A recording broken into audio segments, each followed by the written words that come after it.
Hi everyone, it's Sherry Miller here today on day 7. And in not changing state, I'm feeling really frazzled right now.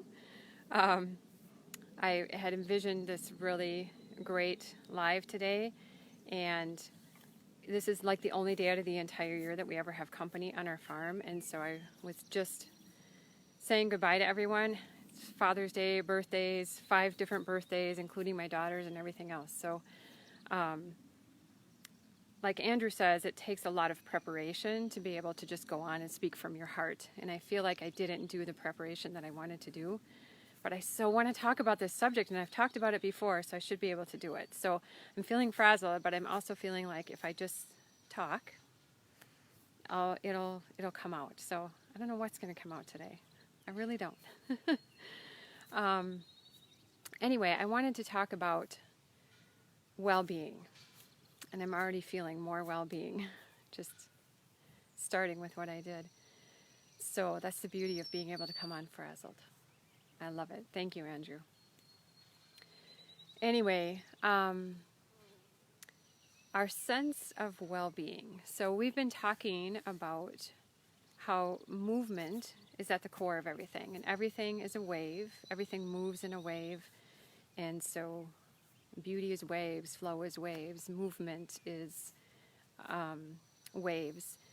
And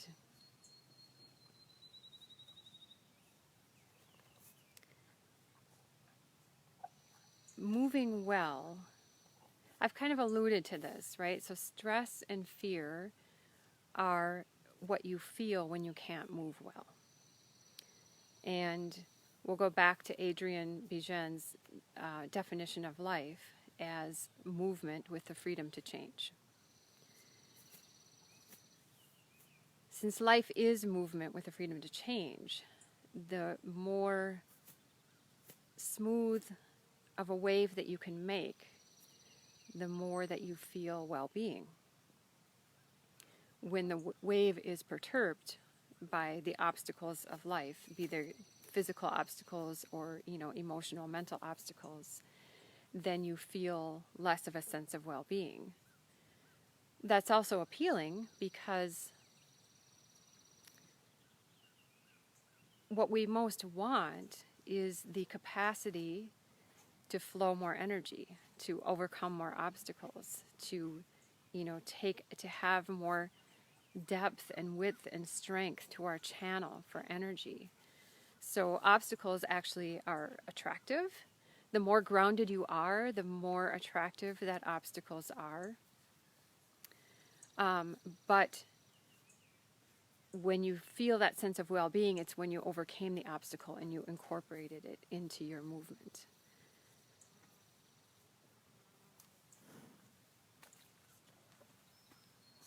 I'm still struggling with how to do this in the lives. I'm feeling frustrated right now because if I'm doing this in a workshop, what I do is have you feel things first, and then we kind of name the feeling. And now I feel like I just come on and just tell you things without you getting to live the experience of it first. I'm not sure if I like that. This is why I've always been resistant to talk about this on the lives. It worked really well on 2 days ago, and I'm not sure how it's working right now, so I'll have to get feedback from you guys. But anyway, in the vein of just telling you,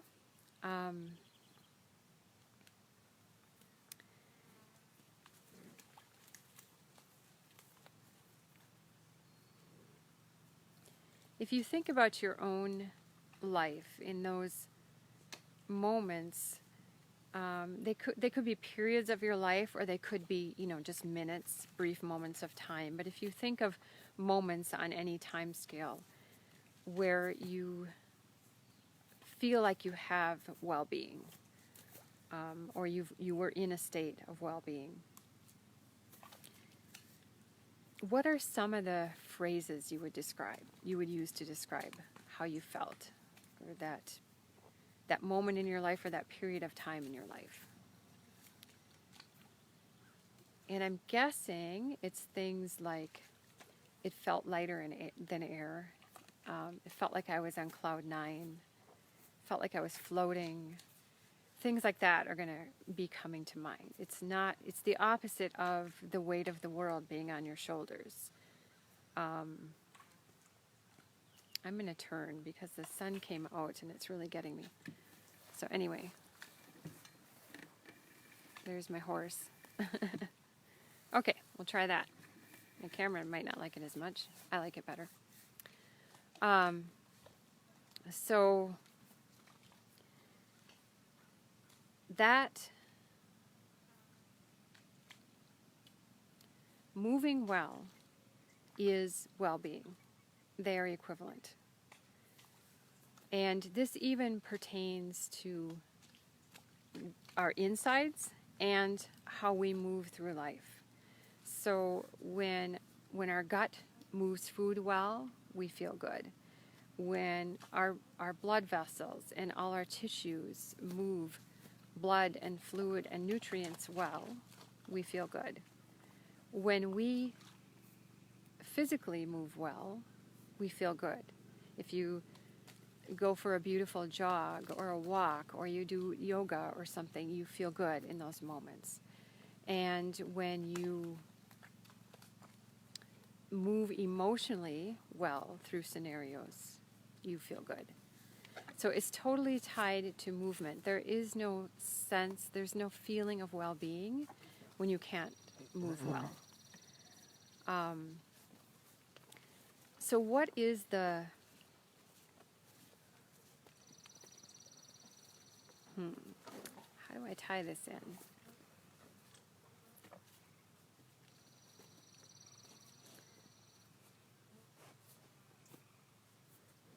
Let me just show, I brought some pictures, more pictures. I like to show pictures.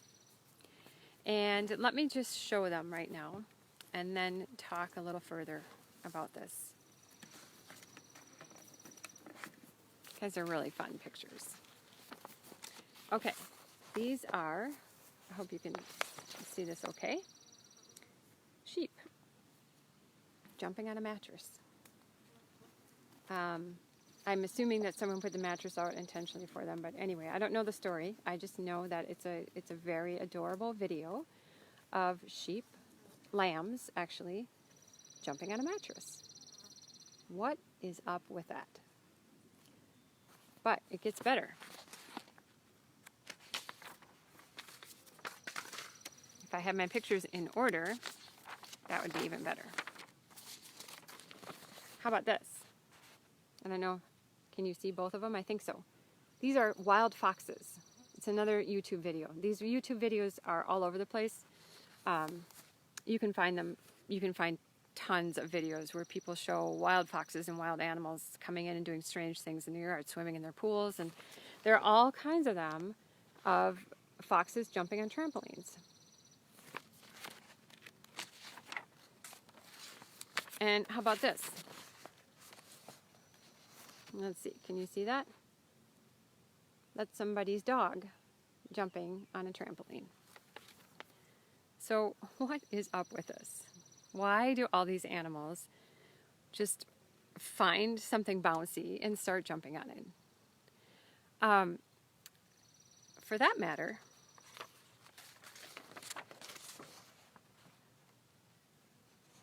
why do we do that? The humans are doing the exact same thing as the other animals. Everybody's just jumping on trampolines and mattresses and bouncy things. And behaviorists and psychologists don't, for the most part, really don't have good explanations for this stuff. They try and tie this to some weird, elaborate stretch of a tie-in to somehow it's better for survival. Maybe foxes and people and sheep that jump on trampolines have better genetics and they're more attractive to a mate with better genetics, and they create stronger kids. So they tie it in and we believe it, right? This is all we've ever heard. So somehow it must be tied to survival of the fittest. We tie everything back to survival of the fittest. It's about those genes wanting to get passed on. It's about survival of the fittest.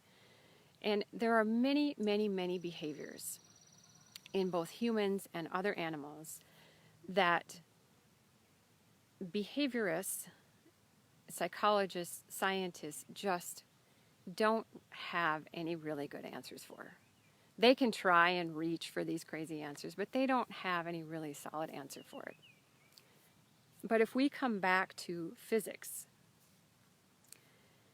and the definition of life as movement with the freedom to change, and we look at emotion, which is just energy in motion, as thermodynamics, throwing more physics out there, but as energy that follows all the same rules as all other types of energy. It moves in a particular direction, from predator to prey. Emotional energy is just predator and prey, variations of that, and it moves in a direction just like hot and cold move in a direction and electricity moves in a direction. Same thing. So it abides by all the laws of thermodynamics. And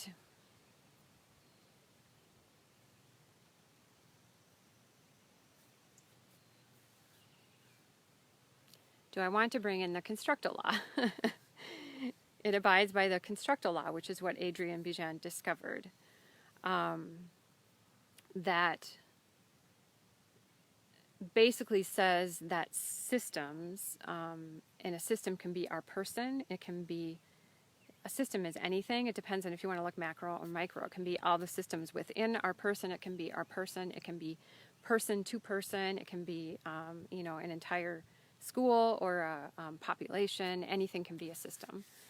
But for the system to persist in time, it must constantly evolve to flow more and more energy. So our emotions evolve that way, our societies evolve that way, everything evolves in that way to the best of its ability. So when you go to physics, we start saying, are there really answers for some of these behaviors? Are there answers for a lot of things that have not previously been answerable? And the answer is yes. And so the appeal of the trampolines is the same reason that geese fly in V's, the famous V formation. Other birds too, but geese are the most famous of flying in V's. It's the same reason for a lot of things, but these are just things you can really relate to. And that is that we all have an innate desire, because of the physics, to achieve weightlessness. Weightlessness is the feeling that you get when you can move in a perfect wave. If you think of a dog running beautifully, just a happy dog, just relaxed and running full out, the extension is equivalent to the collection, extending and collecting. It could be a human too, but it's easier to see the wave in a dog or a horse, just because they're on 4 legs instead of 2. But it's the same thing. When you extend and collect equivalently, that we believe, those of us that are studying the physics side of this, believe that that motion combines within us into a feeling of weightlessness. And weightlessness is also essentially at the root of social behavior.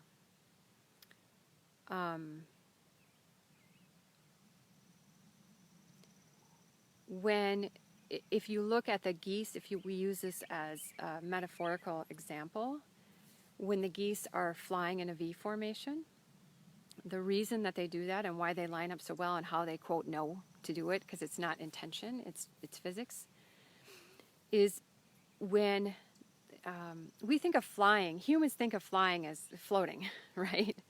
And we think of swimming as us floating or sitting in an airplane, like there's no work, right? You're just floating in the air and floating in the water. But to the birds and the fish, it's as much work as running. The fish has to lift the water above it in order to create a path in order to move through. And the birds are doing the same thing. They're lifting the air so that they can move through it. So it's actually work like running. They're just, the resistance is just against a different material. It's not against the ground, it's against the water or against the air. But it's the same concept. So when they fly in a V formation, when the bird above pushes down and lifts the air above it, the bird behind them, when they line up in the right location, gets the benefit of a rise. Hi, Tracy. Great to see you. They get the benefit of a rise. This won't make much sense right in the middle of it, but you can listen to the beginning. And it's free energy for them. And scientists estimate, I think it's, something like 40% of free energy that they get by flying in a V. And so really when we can combine, when we can do what we call wave coupling, so when you can move in a wave in a way that couples neatly with others around you,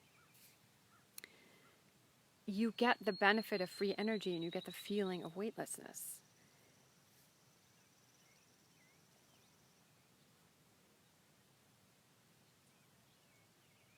I think I'm not going to go much further than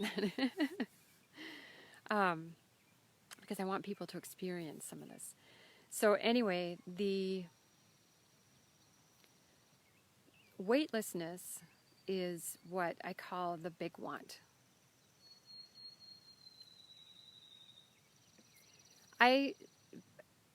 A little bit less fundamental than weightlessness, than the big want. I would say that we have two fundamental desires. And I've said this since before I understood the physics. And it's to be fully self-expressed and to be understood. And the equivalent of that in physics, fully self-expressed, is to be able to make your wave without it being perturbed or disturbed in any way, right? To move in your true wave. And to be understood is to be able to make that wave, is wave coupling. It's to be able to make that wave with other people that are making waves, right? So then it all works. And so those are our deepest desires, but they really fall under the big want. Both of those are really versions of weightlessness. The big want in life is weightlessness.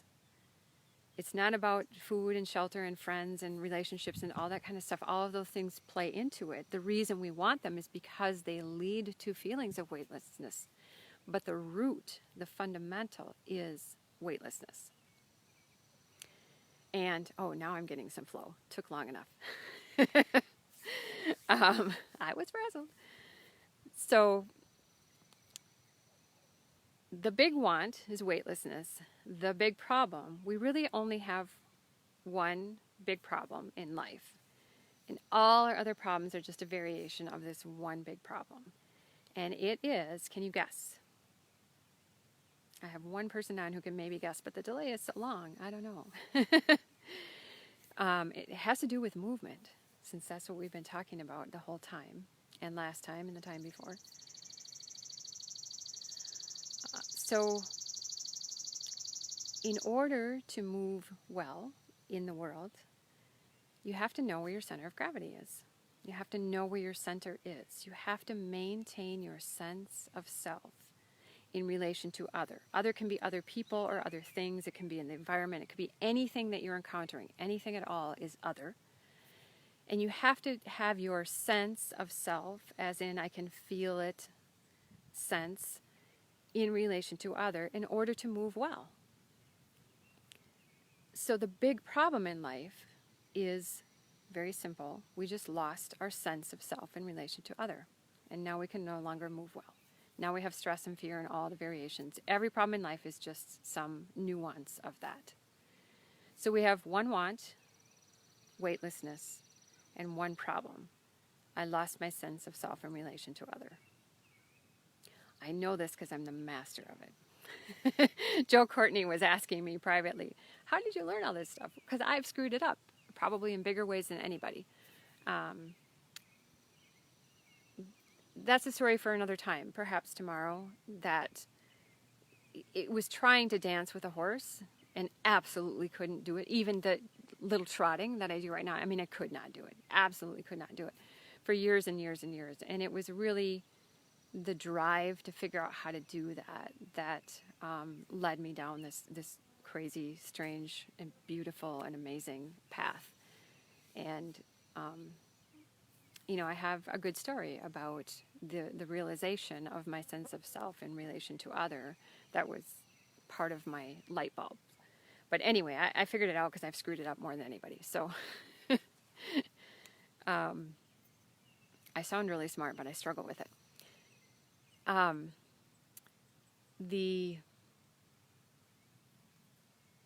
So yeah, I guess that's we're going to kind of leave it at that. The big want is weightlessness. The big problem is losing your sense of self in relation to other, which means we have one problem, we have one solution with a million varieties, but it's one solution. How do I maintain my sense of self? As the energy goes up, the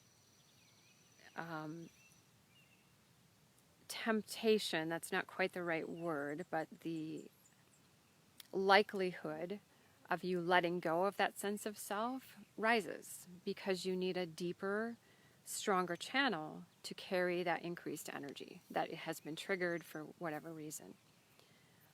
Maybe that's another live I could do about how we store energy like a battery and how it gets triggered and all that kind of stuff. But anyway, it's been triggered, now it's there. Can you carry it? Can you flow that energy is the question. So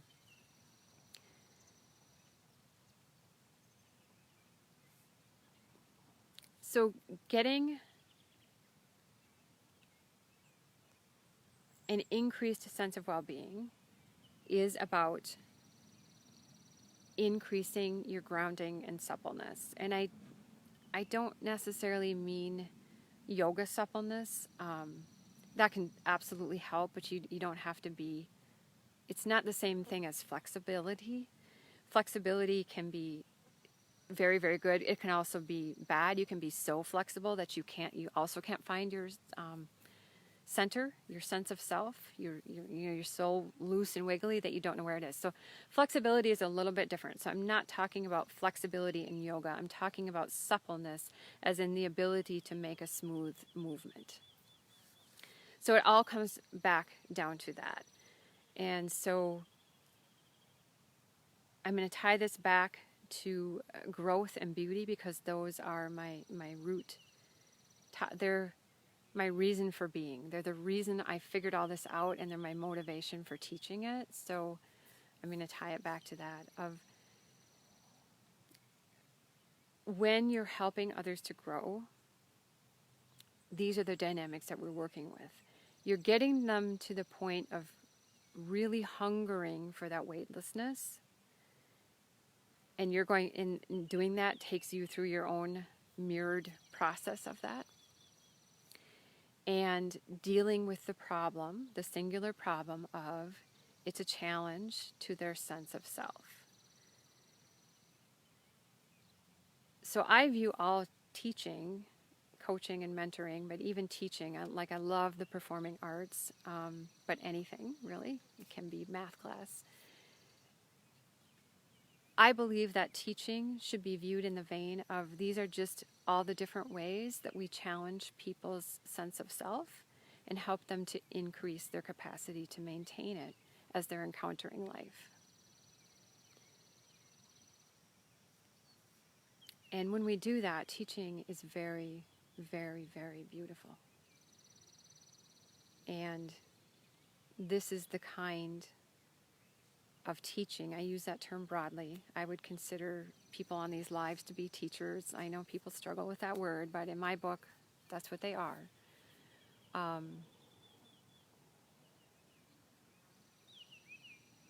Everybody I've ever met is dying to have a teacher like that, dying to have a teacher that understands that, dying to have a teacher that knows that it's not the spin that they're trying to do. It's that they're trying to be the person who can do the spin. They're trying to maintain their sense of self in that greater challenge, which is why they're taking on that challenge. And every student in their gut knows that that's what they want. And we need to get to the point where the teachers understand how to teach in that manner, not just sometimes, but all the time, or as absolutely much as possible. And then teaching is art. And of course, this comes back to beauty. Beauty as the flow of energy. Beauty as the experience of the sudden release of energy that was previously stuck. And what happens when you get a sudden release of energy that was previously stuck? Weightlessness. We love beauty. Beauty is weightlessness. Beauty is a wave. Okay, so that's not at all the masterfully articulate and artistic little talk that I had dreams of doing today. But I think I at least got across the concept, I hope, and I'll be looking forward to your feedback. All right, thank you. Bye.